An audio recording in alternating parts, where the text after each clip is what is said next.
Hello everyone and welcome back to another video. र आजको भिडियोमा चाहिँ म तपाईहरुको एकदम मनमा खेलिरहेको सवाल 11 कक्षा बर्बाद भयो, अब के गर्ने होला? के हो त मेरो अप्सन? के 12 कक्षामा म दामी गर्न सक्छु? के 12 कक्षामा टपर हुने हो? कि एनबी बोर्ड टपर हुने हो? सबै कुराको उत्तर र जवाब यो भिडियोमा चाहिँ म तपाईहरुलाई दिनेवाला छु। ठीक छ? सो पहिला म को हो त यो यस्तो फुच्च्याएर अगाडि आएर बोलिराखा को भन्नुभयो भने मेरो नाम चाहिँ प्रसिद्ध लामिछाने हो। तपाईहरुलाई केही कन्फ्युजन लाग्यो केही लाग्यो भने यहाँ मेरो फोन नम्बर टक्क लाएर टास्टेको छ, यसमा फोन गर्न सक्नुहुन्छ। र म चाहिँ 2080 ब्याच हो मेरो चाहिँ। ओहो यहाँ त मोटो भएछ। 2080 ब्याचमा मैले 12 कक्षाको एक्जाम दिएको। 2080 मा 12 को एक्जाम दिएको र मैले 95 लिएर आएँ। 96 ल्याए भए टपर भन्न मिल्थ्यो होइन, नेपाल टपर, तर सेकेन्ड भनौँ होइन। So let's go. अब हामी हेरौँ। अब फर्स्टमा के त 11 कक्षा वेस्टेड, 11 कक्षा डस्टबिनमा फालिदिएँ मैले। पास्ट इज पास्ट भन्छन् होइन, उहिलेको कुरा खुइली हो क्या। अब म तपाईहरुलाई एउटा मेरो आफ्नै एउटा साथीको एक्जाम्पल दिन्छु होइन, जो एक नम्बर टप छपरी भन्छ अरे छपरी थियो होइन, पढाइमा पनि लद्दु पद्दु थियो होइन, नाम भन्दिनँ फेरि मलाई मार्छ होइन। ऊ चाहिँ 3.2 तिरको रेन्जमा थियो उसको होइन, अझै थोरै नै हुनसक्छ मलाई थाहा छैन होइन। ऊ चाहिँ 3.2 रेन्जमा थियो होइन। ऊ 12 क्लासमा आएपछि ऊ ढ्याङ्गै कति हानिदियो, 3.88 हानिदियो। यत्रो पढेर हानेको होइन उसले, 3.88 हानिदियो। ऊ अहिले मैसँग इन्जिनियरिङ पढ्छ कि, अहिले मैसँग इन्जिनियरिङ गरेर आएको छ, 3.88 जिपिए हानिदियो। भन्छ त्यो लेभलै सोच्नु, उसको अझै बढी आउनुपर्ने हो, 95 को रेन्जमै आउनुपर्ने मान्छे होइन। उसको के भएर ह्यान्डराइटिङले नै असर पार्ने हो। ढुक्क साथ पढ्नुहोस् कि यदि तपाईँको जिपिए 2.1 नै छ भने नि यहाँ पुग्न सकिन्छ कि ढुक्कले। किन 11 को हुन्छ नि लगभग यति कन्सेप्ट होला चाहिने होइन 12 मा, न त धेरै जस्तो कुरा त 11 को कन्सेप्ट नचाहिने पनि छ, बेसिक्स मात्र थाहा भए पनि यो सकिन्छ कि। त्यही भएर तपाईँहरू आत्ति नै हुन्न। ठिक छ ल। अब आजको भिडियोमा त तपाईँहरूलाई भनिदिइहाल्छु म के हो कसो हो भनेर। So let's go. फर्स्टमा हेरौँ के गर्नुपर्छ त, हाम्रो प्रब्लम के हो त्यसलाई फाइन्ड गरौँ होइन, त्यसलाई सल्युसन बनाऊँ। अब मैले जेनेरल प्रब्लम राखेको छु है, तपाईँहरूको आफ्नो आफ्नो प्रब्लम हुनसक्छ है ल। सो फर्स्टमा हेरौँ त के हो, प्रोक्रास्टिनेसन। यो भनेको बच्चादेखि बुढोको प्रब्लम हो यो। के अरे प्रोक्रास्टिनेसन सबैको प्रब्लम हो। प्रोक्रास्टिनेसनको मिनिङ के हो भन्दाखेरि अहिले गर्छु भन्नुको सट्टा अलि एकछिनपछि गर्छु न म भन्ने प्रब्लम। जस्तै एउटा इक्जाम्पल दिन्छु है त, मेरो मान्नु यतापट्टि 10 वटा सब्जेक्ट पढ्नै बाँकी हो, चोखो पढ्न बाँकी हो है। मलाई एउटा फलाना साथीले फोन गर्छ, म ठ्याक्क पढ्न बसेको हुन्छु होइन, फलाना साथीले फोन गरिदिन्छ। अनि फोन गरेपछि के भन्छ, ओए आइज त यस्तो खाना जानु पऱ्यो, लास्ट भोक लाग्यो यार, यस्तो डुलेर पनि अनि पढ्लास् के भन्छ। छोडिदिए 10 वटा सब्जेक्ट बाल छैन, एकछिनपछि आएर पढ्छु भनिन्छ। घर आइन्छ होइन, घर खाएर आयो 1-2 घन्टापछि आयो अनि त्यसपछि के हुन्छ भन्दाखेरि थकाइ लाउँछ, थकाइ लागेर खाना खाएर पढ्छु भने खायो खाना, सत्यानाश, त्यो दिन वेस्टेड। भोलि फेरि अर्को के हुन्छ, 10 मिनट रिल हेर्छु म, कलेजबाट आयो अथवा स्कुलबाट आयो 10 मिनट रिल हेर्छु, टुक टुक टुक टुक टुक टुक टुक टुक 2 घन्टा स्वाहा, खाना खायो टुक टुक टुक टुक 2 घन्टा स्वाहा। यो भनेको प्रोक्रास्टिनेसन। अझ अर्को एउटा प्रब्लम भनौँ तपाईँहरूलाई, अर्को एउटा प्रब्लम, यो धेरै जसोको प्रब्लम होइन, 90% स्टुडेन्टहरूको प्रब्लम। के प्रब्लम भन्दाखेरि घडीमा के हुन्छ भन्दा 6:57 बजे हुन्छ। कति? 6:57 बजे हुन्छ। अनि भनिन्छ के भन्दाखेरि अब 7 बजेबाट पढ्छु अरे। कतिबाट पढ्ने अरे? 7 बजेबाट। यो 3 मिनट चाहिँ के हो, मकै खान गयो होइन। यो 3 मिनटको बेला किन क्यान्सल गरे त? त्यो 6:57 पढ्न मिल्दैन कि? त्यहाँ 6:57 6-7 9 बजेसम्म त्यो कुर्सीमा काँडा उमेरेर बसेपछि आयो हुन्छ? होइन नि त्यस्तो होइन। भनेपछि यो बेला पढ्नु पऱ्यो के। तपाईँहरूले यदि यो गर्नुहुन्छ भने यो 7 के हुन्छ, 7:10 हुन्छ। 7:10 के हुन्छ, खाना पछि हुन्छ कि, खाना पछि हुन्छ। यस्तो गर्ने होइन कि, दिस इज स्ट्रिक्टली प्रोहिबिटेड के if you want to be nice. 6:57 छ भने 6:57 मै गएर पढ्ने हो, 3 मिनट पनि एक्सिड गर्ने होइन। यो 2 मिनट रुल थाहा तपाईँहरूलाई, एउटा 2 मिनट रुल भन्ने हुन्छ। यो 2 मिनट रुलले के भन्छ भन्दाखेरि तपाईँ 2 मिनटसम्म सहनुपर्छ के गर्नुपर्छ, सहनी हो कि 2 मिनट। के गर्ने हो अरे, सहनी हो, 2 मिनट सहनी हो कि। केही कुरा गर्न मन लाग्यो भने 2 मिनटसम्म गरिदिने त्यो कुरा, अनि एउटा फ्लो पक्रिन्छ, अनि आफै कन्टिन्युएसन हुन्छ। तर यही 2 मिनट हो कि सबैलाई गाह्रो हो कि। हेर्नुहोस् तपाईँलाई मात्र होइन कि, टपरलाई गरेर सोध्नुहोस् पढ्न मन लाउँदैन कसैलाई, जबरजस्ती पढ्ने हो। पढाइ कस्तो हो भन्दाखेरि मानुस् तपाईँको हातको नङको छाला उक्यो नि, यो उकिन्छ तर पनि दुखी पनि हामीले कोट्टाइन्छ कि छाला यसो गरेर, हो कि होइन? पढाइ नि त्यस्तै हो, दुख्छ तर गर्नै पर्छ। दुखी पनि रमाउने हो कि त्यही हो कि पढाइ भनेकै। त्यही भएर तपाईँहरूले पढ्नको लागि स्टार्टिङ लिने हो कि 2 मिनट सम्हालेपछि आफै एउटा फ्लो पक्रिन्छ। ठिक छ, प्रोक्रास्टिनेसन एभोइड गर्ने हो, सकेसम्म एभोइड गर्ने हो। यो एभोइड गर्नुभयो भने जिन्दगी सफल हुन्छ। हेर्नुहोस् पछि पनि जिन्दगी त धेरै जान हो। बल्ल त अहिले 16-17 वर्षको हुनुभयो होला होइन। 16-17 वर्षको उमेरमै तपाईँहरूले अहिले एकदमै धेरै प्रोक्रास्टिनेसनको बानी पार्ने होइन, पछिसम्म जिन्दगी गाह्रो हुन्छ। अब इन्ट्रान्सहरूमा आउँछ, त्यही भएर इन्ट्रान्सको बेला हुन्छ, पछि काम गर्ने बेलामा हुन्छ। काम गरिदिएन भने गाली गर्छन् बसहरूले, त्यही भएर राम्रैसी गर्नुपर्छ। ल, प्रोक्रास्टिनेसन भयो। अब अर्को कुरा आउँछ डिसिप्लिन। डिसिप्लिन भन्ने कुरा त हेर्नु, बिहान उठेदेखि सुतेसम्म बच्चादेखि बुढोको भित्र हुनुपर्छ। किन भन्दाखेरि डिसिप्लिन भनेको त हाम्रो गहना हो कि। हामी यदि डिसिप्लिन भएर आयौँ भने हाम्रो सबैले मन पनि पराउँछन्। हेर्नुहोस्, अब मन पराउने भने फेरि लभवाला माया होइन कि यसो राम्रोवाला माया के, सबैले मन पनि पराउँछन्। हेर्नुहोस्, मन पराएर अनि त्यो एउटा छुट्टै मोटिभेसन आउँछ कि डिसिप्लिन फलो गर्छ। बिहान उठेछ, एउटा रेगुलर स्केड्युलमा एउटा रेगुलर रुटिन छ भने राम्रो हुन्छ। मैले भन्न खोजेको के भन्दा, यदि डिसिप्लिन हुनुहुन्छ भने तपाईँलाई आफै फलो हुन्छ कि, बुझ्नुभयो नि, आफै त्यो गरम हुन्छ कि त्यो पढाइको कुरा होइन। यसरी गरेर पढिराख्यो भने त्यो राम्रो हुन्छ। ल, discipline is very very important. अब अर्को हुन्छ यो ओभर थिङ्किङ। यो भनेको अहिलेको टिनेजको प्रब्लम। साँच्चै भन्नुपर्दा सबैको प्रब्लम हो, मेरो पनि प्रब्लम हो, तपाईँको पनि प्रब्लम हो, दुनियाँमा सबैको प्रब्लम हो। तर यसको पनि लेभल्स हुन्छ कि, के हुन्छ अरे, लेभल्स हुन्छ। खुट्टा भाँचेकोलाई तपाईँले हस्पिटल गएर सुईको डराउने हो, तर खुट्टा भाँचेर जिन्दगी बर्बाद भयो भनेर डिप्रेसनमा जाने होइन कि, बुझ्नुभयो। अर्को पनि एउटा इक्जाम्पल दिन्छु। हात काटे भने त्यसमा ह्यान्डिप्लास लाउने हो कि।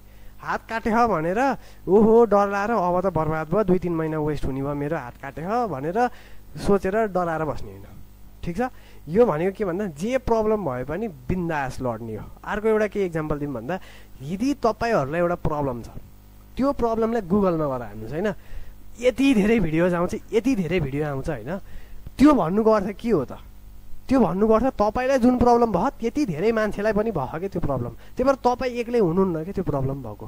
तपाईँहरूको एक्जाममा थोरै मार्क्स आउँछ, एक्जाममा राम्रो मार्क्स आउँछ 10 जना मात्रै हो कि 12 कक्षा हो कि होइन भने त टप 10 पछिका स्टुडेन्टहरूको त अलिअलि घट्दै जाने त भन्ने हो कि होइन।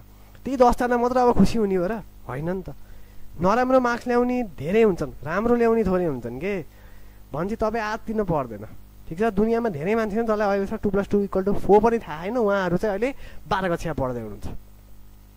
त्यस्ता स्टुडेन्ट हुन्छ, तपाईँहरू चिन्तै मान्ने होइन। ठिक छ, ल, त्यही भएर ओभर थिङ्किङ भन्ने कुरा हटाइहाल्नु। यदि ओभर थिङ्किङ हुन्छ भने डिस्ट्र्याक्सनमा जानै पर्छ। केही कुरा गर्नु, थेरापीहरूले सबै गर्नु छैन, तर ओभर थिङ्किङ रिमुभ। ल, अब अर्को यो त हेर्नुहोस्, बाउ हो। के हो अरे बाउ भन्ने थाहा नि होइन, सबैलाई पाउने कुरो कन्सिस्टेन्सी यदि तपाईँको छ भने तपाईँ जिन्दगीमा सफल हुनुहुन्छ। वाइ फर इक्जाम्पल, अहिले संसारमा सबैले गरिराख्ने चिज एभ्री डे हुन्छ नि, एभ्री सिङ्गल डे, त्यो गरे बिना दिनै नजाने चिज भनेको के होला भन्नु त? ल, पज गरेर कमेन्टमा गरेर लेख्नु छैन, कतिजनाले मिलाउनुहुन्छ।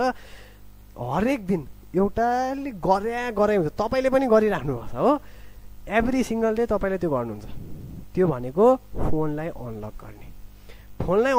बिहान उठ्ने बित्तिकै पहिलो काम गर्ने भनेको फोनलाई अनलक गर्ने हो। फोनको अनलकको सट्टा झ्याललाई अनलक गर्ने हो कि। अब त झ्याल खोल्ने हो गरे यसरी पहिलो काम। फोनलाई अनलक गर्दाखेरि तपाईँले के गर्नुहुन्छ? खोल्ने बित्तिकै कि त पासवर्ड हाल्नुहुन्छ कि त टच आइडी गर्नुहुन्छ हो कि होइन भन्नु त? हो, तपाईँहरूलाई मसल मेमोरी नै भइसक्यो। मैले एउटा स्टुडेन्टलाई के गरेँ होइन भन्दा, गएँ भाइ त आँखा चिम्म गर अनि फेसबुक खोल्छ तेरो फोनमा भने, फोन अफ गरिदिएँ। फोन त्यसले उठायो, फोन खोल्यो, पासवर्ड पनि आँखा चिम्लेरै हानिदियो, टक टक टक गरेर फेसबुकमा थिच्यो कि जादु गर। तर अब त्यही कुरा मैले त्यसलाई के गरेँ, फिजिक्स बुक खोल, रोटेसनल मोसनको तँलाई मैले क्वेसन नम्बर 2 मा जा त न्युमेरिकल्सको भने। त्यसले के गर्यो, बुक खोल्यो, कहाँ गयो, इन्डेक्समा गयो, यसो गरेर कहाँ गयो। त्यस्तो भन। यदि तपाईँले दिनदिनै बुक खोलिराख्नु भयो भने त फलानु पेजमा फलानु छ भने त थाहा भइहाल्छ नि होइन। त्यही भएर फोन अनलक गर्ने होइन कि बुकमा त्यो मेसल मेमोरी। यही भनेको कन्सिस्टेन्सी हो। जे कुरा दिनदिनै गर्नुहुन्छ, जे कुराको काम हुन्छ नि त्यो दिनदिनै गर्नुहुन्छ, त्यही कुरा अब दिमागमा बसिहाल्छ। ठिक छ, ल, त्यही भएर कन्सिस्टेन्ट हुनुपर्छ जिन्दगीमा। ल, अब तपाईँहरूलाई अर्को कुरा के भन्न चाहन्छु भन्दा, सेट यो टार्गेट। यो टार्गेट सेट गर्ने भने के? टार्गेट सेट गर्ने भनेको मलाई अब यो कुरा अचिभ गर्नु छ, यो कुरा अचिभ गर्नलाई मैले के गर्नुपर्छ, मैले के कसो मेहनत गर्नुपर्छ, यो कुरा मलाई जसै चाहिए हो भने त्यो मनमा आउनु पर्यो कि दिमागमा होइन, मनमा आउनु पर्यो। यदि तपाईँलाई त्यो कुरा मनमा आछ भने तपाईँले त्यो गर्नुहुन्छ, यदि मनमा छैन भने गर्नुहुन्न। तपाईँलाई कतै जान छ, मनमा लाछ भने तपाईँहरू बिचा खाल्टो आए नि काँडै काँडा आए पनि जानुहुन्छ, तर मन छैन भने बाटो सफा फुलै फुलै सजिएको छ भने नि तपाईँ जानुहुन्न कि। यो भन्नुको अर्थ के हो, दिमागमा होइन मनमा आउनु पर्यो मैले यो कुरा अचिभ गर्नु नै हो। म तपाईँहरूलाई भन्छु अब 12 क्लासमा तपाईँको मेन टार्गेट के हुनुपर्छ त म तपाईँहरूलाई अब अर्को स्लाइडमा भन्ने गइरहेको छु है त ल। सो त्यो भन्दा अगाडि म तपाईँहरूलाई चाहिँ के भन्छु भन्दै हराइजन 5.0 ब्याचमा चाहिँ हामीले तपाईँहरूलाई फुल इयर गाइड गर्नेवाला छौँ। के कुरामा गाइड गर्नेवाला छौँ भन्दाखेरि प्री मेडिकल, प्री इन्जिनियरिङ र 12 को कोर्स। तपाईँ इन्जिनियरिङ गर्न चाहनुहुन्छ आउनुहोस्, तपाईँ मेडिकल गर्न मेडिकलको जुनैसुकै फिल्डमा जान चाहनुहुन्छ आउनुहोस्, तपाईँ सिएसआइटी जान चाहनुहुन्छ आउनुहोस्, सबै फिल्डमा आउनुहोस्। इन्जिनियरिङ र सिएसआइटीको म आफैले पनि गाइड गर्छु, मेडिकलको पनि म आफैले पनि गाइड गर्छु, तर अरू सिनियर्सहरू पनि हुनुहुन्छ एकदमै एमबिबिएस पढिराख्नु भएको सिनियर्सहरू हुनुहुन्छ, उहाँहरूले पनि तपाईँलाई गाइड गर्नुहुन्छ। प्लस यो कुरा अर्को हाम्रो के स्पेसालिटी छ भन्दा हाम्रो एप छ। एपमा तपाईँले पहिल्यै रेकर्डेड सबै भिडियोजहरू पाउनुहुन्छ, सबै रेकर्डेड भिडियोजहरू पाउनुहुन्छ। Every single day live class हुन्छ। त्यसपछि अर्को सुनमा सुगन्ध ओल्ड इज गोल्ड को फुल सल्युसन लाइभ भिडियोमा नि गरिन्छ र यदि मिस गर्नुभयो भने त्यसलाई हामीले रेकर्डेड फर्ममा पनि राखिन्छौँ। भनेपछि हेर्नु त 4-5 वटा फाइदाजनक चिज छ। र अर्को त के हो, सुनमै सुगन्ध 4000 रुपियाँ हो कि, वर्षभरिको 4000 रुपियाँ, महिनाको 500 रुपियाँ पर्छ। ल मिनिमम 500 रुपियाँ, ल 500 त 10-15 रुपियाँ बढी पर्ला, 500 रुपियाँ पर्छ, ठिक छ। 5000 रुपियाँ, 10,000 छैन, त्यही भएर चाँडो गर्नुहोस्। 10,000 काटेको छ अहिले, काटेको बेला फाइदा लिनु परेन, त्यही भएर झ्यामझ्याम गर्नुहोस्। क्लासहरू असारको दोस्रो हप्ता तेस्रो हप्ताबाट झ्यापझ्याप सुरु भइहाल्छ। र तपाईँलाई केही क्वेरी छ अथवा यो क्लासको बारेमा धेरै केही जान्न मन लाग्छ भने यहाँ मेरो नम्बर छँदैछ 98 469 48 000 है। ल नेपाली यहाँ ट्राई गरेको अलिकति, ल ठिक छ। अब हाम्रो टार्गेटहरू के हुनुपर्छ त, के हो त हाम्रो टार्गेट 12 कक्षा आएर किन आएको, हामी 12 कक्षा किन साइन्स पढेको, किन म्यानेजमेन्ट पढेको, त्यो हामीलाई थाहा हुनु पर्यो, ठिक छ। फर्स्ट टार्गेट हेर्नु त हाम्रो के हो, 12 को बोर्ड हो। तपाईँ 12 क्लासमा हुनुहुन्छ, तपाईँ बिहान उठ्ने बित्तिकै खाना खाएर कलेज जानुहुन्छ, बेलुका साँझ आउनुहुन्छ, घर सुत्न मात्र आउनुहुन्छ। किन 12 को एक्जाम दिन भन्छ, मेन प्रायोरिटी के हुनु पर्यो हाम्रो 12 को बोर्ड। यतापट्टि खाएर सुतेर त्यस्तो गरेर भएन कि, हामी 12 को बोर्ड खाने सुत्ने टाइममा हो, पढ्नु पर्यो मजाले, खाना खानुहोस्, सुत्नुहोस्, राम्रैसी सुत्नुहोस्, मेन्टल हेल्थको ख्याल गर्नुहोस्, सबैको कुरा ख्याल गर्नुहोस्, तर मेन प्रायोरिटी केलाई राख्नुहोस्, 12 को बोर्डलाई राख्नुहोस्। किन भन्दाखेरि 12 को बोर्डले तपाईँको फ्युचर डिटरमाइन गर्छ। खाना पनि पर्छ, हेर्नुहोस् फेरि खाना छोडेर सुत्न छोडेर पढ्ने होइन, खाना छोडेर सुत्न छोडेर पढ्यो भने आफैलाई बर्बाद हो। हेर्नुहोस्, टाइममा खाने, टाइममा सुत्ने, टाइममा काम गर्ने। तपाईँलाई भनिदिन्छु ल हेर्नु है त, 24 घन्टामा 8 घन्टा तपाईँ के गर्नुहुन्छ, सुत्नु होला, 8 घन्टा तपाईँ सुत्नुहुन्छ, 3 घन्टा तपाईँहरू यत्तिकै वेस्ट। ल तपाईँहरू 24 घन्टामा 8 घन्टा सुत्नुहुन्छ, 8 घन्टा यत्तिकै वेस्ट गर्नुहुन्छ। अथवा तपाईँ कलेज जानु होला, ल 10 घन्टा 10 घन्टा कलेज अनि यताउता गएर ल 10 गरिदिनुहोस्। ल कति घन्टा बाँकी हुन्छ भन्नु त, 6 घन्टा, अझै 6 घन्टा बाँकी हुन्छ कि तपाईँहरूसँग एक्स्ट्रा 6 घन्टा। यो 6 घन्टा अझै यसलाई रिड्युस गर्न पनि सकिन्छ कि, कलेजको टाइम मात्र कन्सिडर गर्नुहोस् ल 7 घन्टा, यहाँ 3 घन्टा एक्स्ट्रा थप्नुहोस् त 9 घन्टा छ कि तपाईँहरूसँग। 9 घन्टा पनि तपाईँहरू 9 घन्टाबाट 3 आवर निकालिदिनुहोस् कि, 3 घन्टा निकालेर राम्रैसी पढ्दियो भने नि हुन्छ। 3 घन्टा राम्रैसी पढायो भने बाँकीको 6 घन्टा त तपाईँहरूसँग त बिन्दास चिल्याक्स लाइफ जिउनु बाँकी नै छ नि। यो 6 घन्टा तपाईँहरू हल्लिनुहुन्छ कि 9 घन्टा हल्लिनुहुन्छ कि, त्यसो भएपछि भन 3 घन्टा त निकाल्नु पऱ्यो नि आफ्नो जिन्दगीको लागि, त्यो भनेको बोर्डको लागि, ठिक छ। अर्को प्रायोरिटी के हो हेर्नु त, आइओई अथवा सिए अथवा अदर्स। तपाईँहरू इन्जिनियरिङ गर्नु होला, मेडिकल गर्नु होला, सिएसआइटी जानु होला। अब तपाईँहरू 12 पछिको लाइफ भनेको त एकदमै इम्पोर्टेन्ट लाइफ। किन, काम गर्नुपर्छ, तपाईँहरू गरी खानुपर्छ के। यदि तपाईँहरूले काम गरेर गरी खानु भएन भने यो काम लान, बुझ्नु हो। त्यही भएर आइओई सी र अदर्सको लागि पनि पढाइ पर्छ। यहाँ हेर्नु त 9 घन्टा बाँकी छ नि त, यो 9 घन्टाबाट तपाईँहरूले 3 आवर्स झिक्ने हो कि, ठिक छ। र बाँकीको टाइम चाहिँ मजाले बस्ने हो, 3 आवर्स झिकेर बाँकीको टाइम बस्ने हो आइओई अथवा अरूको लागि, ठिक छ। त्यही भएर राम्ररी प्रिपेयर गर्नुहोस्, यसको लागि हराइजन ब्याच त छँदैछ। अनि यो कुरा चाहिँ सकेसम्म एभोइड गर्नु होला है, गर्लफ्रेन्ड बोयफ्रेन्ड बनाएर माया पिर त्यहाँ लाएर 12 कक्षा वेस्ट चाहिँ हालेर नहर्नु होला। किन भन्दाखेरि त्यो फ्युचर पछि ग्यारेन्टी पनि छैन होइन, यदि 100% ग्यारेन्टी भएको भए चाहिँ तपाईँहरूले गर्न सक्नुहुन्थ्यो, तर 100% ग्यारेन्टी पनि छैन। त्यो एकदम सर्ट टर्म सेटिस्फ्याक्सन टाइप्सको हुन्छ। त्यही भएर गर्लफ्रेन्ड बोयफ्रेन्ड भनेर रमाएर बस्ने होइन। यदि तपाईँले बनाइहाल्नु भएको छ भने नि यसले तपाईँलाई एफेक्ट नगरोस्, यसले पढाइलाई एफेक्ट गरे हो भने छोडिदिनुहोस् होइन। अब छोड्नुभन्दा एकदम सजिलो हुँदैन होइन।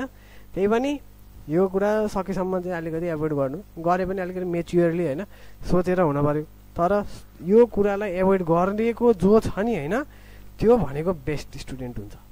एउटा साँच्चै कुरा भनौँ होइन, एउटा मेरो साथी थियो होइन, उसको गर्लफ्रेन्ड थियो होइन 12 क्लासमा, अनि अर्को पनि एउटा साथी थियो, उसको पनि गर्लफ्रेन्ड थियो। ल मेरो ए भन्ने साथी थियो, उसको पनि गर्लफ्रेन्ड थियो, एउटा बी भन्ने साथी थियो, उसको पनि गर्लफ्रेन्ड थियो। अब उसको गर्लफ्रेन्ड चाहिँ राम्रो पऱ्यो कि, भन्नुको अर्थ उसको गर्लफ्रेन्ड चाहिँ एकदम त्यो बुझ्ने टाइपको पऱ्यो अथवा उसलाई एकदमै हेल्प गर्ने टाइपको पऱ्यो। उसको जिपिए एकदम लो थियो, ल 3.2 थियो होइन, त्यही अहिलेकै साथी हो। यो 3.2बाट ऊ 3.88मा आइदियो के। अब यो भनेको पोजिटिभ भयो। अब यदि उसको त्यो थिएन भने उसले यो नगर्न पनि सक्थ्यो नि त होइन, यो नहुन पनि सक्थ्यो। तर उसले बुझ्यो कि अब यस्तो गर्नुपर्छ यस्तो गर्नुपर्छ भनेर। अब यो बी भन्ने साथी थियो, उसको त जिपिए 3.2 थियो, ऊ त घटेर 2.8मा झरिदियो। अब यो त भन कि यस्तो, यो भनेको नराम्रो पक्ष भयो। यस्तो छ भने त अब यो भने वेस्टेड पोइन्ट हो, यस्तो छ भने चाहिँ यो भने राम्रो पोइन्ट हो। अब यदि छ पहिल्यै छ, अब म सक्दिनँ, अब म छोड्नै सक्दिनँ, म उस बिना बाँच्नै सक्दिनँ भन्ने टाइपको छ भने तपाईँहरूको मेन काम के हुनु पऱ्यो, उसलाई नै अब उसलाई अब हेर्नुहोस्, उसलाई पनि हात माग्न जाने बेला केही पनि गरि नै नखाने केटा छ भने हात दिएला नि त, बिहा गर्नको लागि भने पढ्नु पऱ्यो कि। त्यही भएर तपाईँहरू पढेर बस्नुहोस्, ठिक छ ल। अब तपाईँहरूलाई यो प्रिपेरेसनको साइकल भनिदिन्छु ल। के गर्नुपर्छ त, हरेक वर्ष भनौँ वर्षभरि हामीले के गर्ने हो। फर्स्ट काम हाम्रो के हो भन्दाखेरि पहिलो काम भनेको बेसिक्स क्लियर हुनु पऱ्यो 11 को। जस्तै म अब बेसिक्सको भिडियो हाल्छु, तपाईँहरूले धेरैजनाले भन्नुभयो म बेसिक्सको भिडियो पनि प्रिपेयर गर्छु। 11 कक्षामा बेसिक्सहरू छन् कि, जस्तै भेक्टर्स अनि सिम्पल डिफ्रेन्सिएसनहरू, अनि त्यसपछि इन्टिग्रेसनहरू हो रि यस्ता भनेको एकदम बेसिक्स कुराहरू हुन्छ नि, सिम्पल वेमा इन्टिग्रेसन गर्ने हो रि यस्ता कुराहरू अब 12 कक्षामा चाहिँ हरेक उसमा आउँछन् कि, लाइनमा आउँछन्। त्यही भएर यस्ता भेक्टरका कुराहरू, डिफ्रेन्सिएसन इन्टिग्रेसनका कुराहरू, अनि सेल्फ स्टडीका कुराहरू, यस्ता यो एकदम बेसिक्स कुराहरू छन् होइन, धेरै छन्। डाइमेन्सनहरूका भ्यालुजहरू अथवा कन्सटेन्टहरूका भ्यालुजहरू एकदम धेरै इम्पोर्टेन्ट कुराहरू छन्, यो सम्झिराख्नुपर्छ के। त्यही भएर यसको भिडियोमा हाल्छु, यसको लागि यो पोइन्टको लागि नो चिन्ता हो कि, नो चिन्ता। अब अर्को क्लास भनेको लाइभ क्लासहरू जोइन हुने, लाइभ क्लास अन्तर्गत के पर्छ नि त, एउटा स्कुल पर्छ, अनि एउटा चाहिँ हाम्रो ल हराइजन ब्याच भनौँ, हराइजनको ब्याच भनौँ। यसमा तपाईँहरू जोइन हुनुहोस्। स्कुलमा आएर पढ्नुहुन्छ, हराइजनमा आएर पढ्नुहुन्छ, यहाँ कन्टेन्ट पढ्नुहुन्छ, यहाँ बुझ्नु भन्यो भने यहाँ आएर पढ्नुहुन्छ, यहाँ बुझ्नु भन्यो भने यहाँ आएर पढ्नुहुन्छ, यहाँ बुझ्नु भन्यो भने भिडियो हेर्नुहुन्छ, अर्को रेकर्डेड भिडियो टेस्टहरू दिनुहुन्छ। त्यही भएर लाइभ क्लास एकदमै मोस्ट इम्पोर्टेन्ट। किन लाइभ क्लास दिने मान्छेहरूले पहिले त्यो बुझेर, आफूले बुझेर एक्जाममा लेखेर अझै बढी बुझेर तपाईँहरूलाई बुझाउन आउनुहुन्छ कि, बुझ्नुभयो। त्यही भएर लाइभ क्लासहरू लिनुहोस्। अब त्यसपछि नोट्स एन्ड रिभिजन, यो कसरी गर्ने म अर्को स्लाइडमा भन्छु। नोट्स र रिभिजन एकदम इम्पोर्टेन्ट हुन्छ। त्यसपछि के हुन्छ, डिपिपी भनेको डेली प्रब्लम होइन, दिनदिनै गर्ने डेली प्र्याक्टिस प्रब्लम्स। डिपिपी र प्र्याक्टिस एकदम इम्पोर्टेन्ट हुन्छ। किन भन्दाखेरि आफूले थ्योरी पढ्यो, थ्योरी एप्लाई नै गर्न जानेन भने त के अर्थ हो र, थ्योरी त घोकेर गइदिने भयो कि। थ्योरीलाई एप्लाई गर्ने आफूभित्र क्षमता हुनु पऱ्यो, यो एकदमै धेरैको प्रब्लम हो। कसरी के एप्लाई गर्ने, के फर्मुला हो, यो कता के फर्मुला एप्लाई गर्ने, फर्मुला आउँछ फेरि v = IR थाहा मलाई के हो, कसरी कहाँ एप्लाई गर्ने, कति बेला के फर्मुला एप्लाई गर्ने, त्यो थाहा हुँदैन। त्यो थाहा हुनको लागि डिपिपी र प्र्याक्टिस गर्नुपर्छ। र यस्ता क्वेरिजहरूको लागि तपाईँहरूले मलाई कन्ट्याक्ट गर्नुहोस् कि म यसको बारेमा चाहिँ डिटेलली भनिदिन्छु। हरेक भिडियोमा चाहिँ भन्न सक्दिनँ, किनभने त्यो मेरो आफ्नै प्रब्लम थियो। म साँच्ची भन्नुपर्दा म 9-10मा होइन पढाइ भने केही थाहा थिएन, म फेल खान्थेँ कि। 9-10 को बिगिनिङमा म फेल खान्थेँ, अनि 10 क्लासको लास्टमा चाहिँ अलिकति टपरमा आएको, 3.8मा आएको, अनि 11-12मा बल्ल माथि आएको। त्यही भएर मलाई पर्सनली एउटा एक्सपिरियन्स छ, म तपाईँहरूले मेसेज गर्नुहोस्, पर्सनली नै सेयर गर्छु। अब यहाँ भिडियो लामो मात्रै हुन्छ ल। त्यही भएर डिपिपी र प्र्याक्टिस क्वेसनहरू गर्ने कहाँबाट गर्ने भन्दाखेरि मैले बुक्सको क्वेसन हालिदिएँ हो। त्यही भएर त्यो राम्रोसँग हेर्नुहोस् ल। अब अर्को के छ हेर्नु त, एनालाइसिस अनि टेस्टहरू लिने एभ्रिडे, सकेसम्म एभ्रिडे, छैन भने हप्ताको 2टा अथवा 3टा टेस्ट अथवा एउटै टेस्ट भए पनि लिने, अनि त्यसको एनालाइसिस गर्ने, कहाँनेरि मिस्टेक भयो, के नेरि मिस्टेक भयो, सबै कुरा एनालाइज गर्ने, अनि त्यही कुरा रिपिट गर्ने। यदि मिस्टेक भयो भने त्यसको बेसिक्स के हो त्यसमा जाने, अनि फेरि रिपिट द साइकल, रिपिट। अब चाहिँ हामी नोट्स टेकिङमा र उसमा जाऊँ है त ल, नोट मेकिङ टिप्स ल।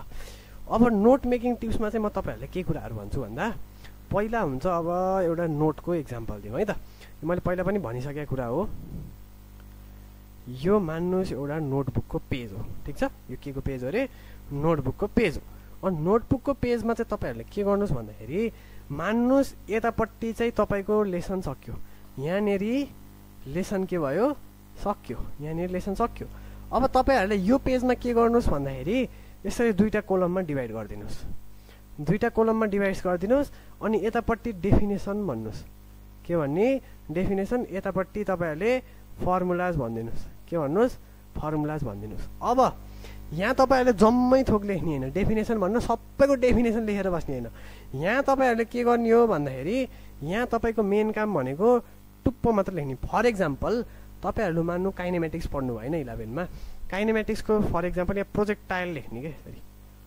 प्रोजेक्टाइल भनेर लेख्ने अब डेफिनेसन नलेख्ने टपिक मात्र लेख्ने फर एक्जाम्पल अर्को टोर्कको डेफिनेसन छ ल यसरी टोर्क भनेर लेख्ने यसरी यो पाना भर्दिने त्यो लेसनमा के डेफिनेसनहरु छन् त्यसले चाहिँ यो पाना भर्दिने प्रोजेक्टाइल टोर्क यसरी डेफिनेसनहरुले पाना भर्दिने अब तपाईले के गर्नुहुन्छ रिभिजन गर्ने बेला पाना पल्टाएर मलाई यो डेफिनेसन आउँछ आउँछ यो आउँछ यो आउँछ यो आउँछ यो आउँछ आउँछ आउँछ भ्याइयो आउँछ भनेपछि राम्रो आउँदैन भने झ्याम्म गाला झापड हान्नुस् आफूले आफूलाई अनि अगाडि हेर्न जानुस् ठीक छ ल अब यहाँ भनेको जम्मै फर्मुला लेख्ने त्यसरी नै रिपिटहरु गर्ने डिफरेन्ट कलरले लेखेको राम्रो इम्पोर्टेन्ट फर्मुलालाई रातोले लेख्नुस् नन इम्पोर्टेन्ट फर्मुलालाई अरु कुनै कलरले लेख्नुस् यसरी चाहिँ तपाईहरुले राम्ररी एउटा नोट बनाउनुस् अब यो पाना पल्टाउनुस् अब अर्को पानामा आउनुस् यसरी यो पानामा चाहिँ तपाईहरुले डेरिभेसन्सको टपिक लेख्नुस् अलिकति इम्पोर्टेन्ट हुन्छ डेरिभेसन्सहरु त्यही भएर डेरिभेसनको टपिकहरु लेख्नुस् for example relation between something two quantities ल रिलेसन बिट्विन समथिङ यसरी टपिक लेख्दिनुस् टपिक अन्ली के पुरै डेरिभेसन नगर्ने अनि यो टपिकको डेफिनेसन मलाई आउँछ कि आउँदैन